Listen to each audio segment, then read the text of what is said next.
Aqroinformasiya Mərkəzindən verilən məlumata görə Bərdə və Tərtər rayonlarında ekoloji təmiz kənd təsərrüfatı məhsullarının istehsalı davam edir. Bu sayədə becərmə işləri təbii vasitələrin tətbiqi ilə həyata keçirilir. Hazırda həmin vasitələrin yerli şəraitdə pilot təsərrüfatlarda sınaqdan çıxarılaraq ekofermerçiliyə keçid dövrünü yaşayan təsərrüfatlarda geniş tətbiqinə hazırlıq işləri gedir.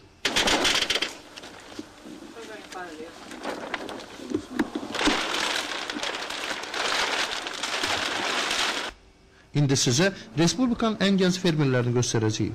Bunlar Tərtərin Buruc kəndinin sakinləri Elxan və Loğman Yusupov qardaşlardır.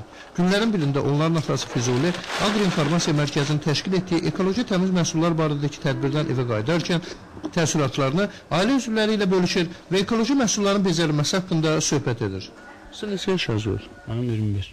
21 yaşınız var və indidən artıq fermerçiliyə başlamışsınız. Sizi kim təşviq elədi ki, siz başlasanız bu işə yaxşı olur? Birinci, ən çox bu işlə atam məşğul olur. Atam da bir çox şirkətdən əlaqədar olaraq şirkətlərdən məsləhət aldı. O şirkətlər bizə köməklik elədi. Və Aqroinformasiya Mərkəzinin sizə nə köməklik olur? Demək ki, bizi ən başlı kimi olan Aqroinformasiya Mərkəzidir və biz bu mərkəzlərin demək olar ki, bu 4 il ərzində çox şey öyrənmişik. Beləliklə, Elxan və Loğman ataları Füzulinin ekoloji təmiz məhsullar barəsindəki söhbətinə qulaq asandan sonra qərar alırlar ki, elə həyətyanı sahələrində təmiz məhsullar bezərsinlər. Belə mini istilikxana yaradaraq pomidor əkməyə qərar alırlar. Ekoloji məhsul siz nə deyirsiniz? Ekolojimizdən heç bir kimyəvi gübrələrdən istifadə olunmadan demək ki, becərilmiş kimyəvi məhsulları. Məhsullar kiçik qablarda yetişdiriləndən sonra istilikxanada əkiləcək. Pomidor elə bir tərəvəzdir ki, onun tərkibinə kimyəvi maddə vurulmadan yetişdirilməsi çox çətindir. Çünki müxtəlif xəstəliklərə yoluxa bilər. Amma gənc fermerlər torpağın tərkibinə heç bir kimyəvi qatqı vurmayacaqlar. Yalnız mal peyini və çürümüş xəzəl. Çox maraqlıdır. Pestisitsiz necə pomidor yetişdirmək və onu xəstəliklərdən necə qorumaq olar? Hal-hazırda burada bir xəstəlik yoxdur. Ancaq belə məhsulları ancaq bar verən vaxtı düşə bilər. Biz də bunu təbii sularına ki, bir çox bitkilərin hazırlanmış məhlullardan istifadə edirik. O da ceyşkən suyundan və yapıq suyundan hazırlanmış məhlulları bu bitkilərin üzərinə çəkikdə onlardan xəstəliklər, qasırğalara yaxın gəlmir. Yetişdirilən pomidorun məhsuldarlığı üçün torpağın münbit olması vacib şərtdir. Gənc fermerlər Aqroinformasiya Mərkəzindən bir bilgi də əldə ediblər. Belə ki, sözgedən mərkəzdə Kaliforniya soxulcanları barəsində çox danışılıb. Bu da həmin soxulcanlar. Siz deyirsiniz ki, ekoloji təmiz məhsul, amma qeyd etdiniz ki, bu Kaliforniyadan gəlir. Soxulcan Kaliforniya, Amerika Kaliforniya soxulcanıdır. Səfər zamanı AIM şirkəti oradan gətirmişdi. Biohumus üzvü gübrədir. Onun istehsalçısı təbiətin yaratdığı qırmızı Kaliforniya soxulcanlarıdır.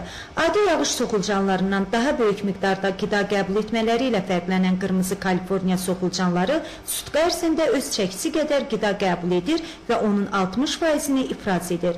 Bu da dünyada ən keyfiyyətli üzvü gübrə hesab edilən biohumusdur.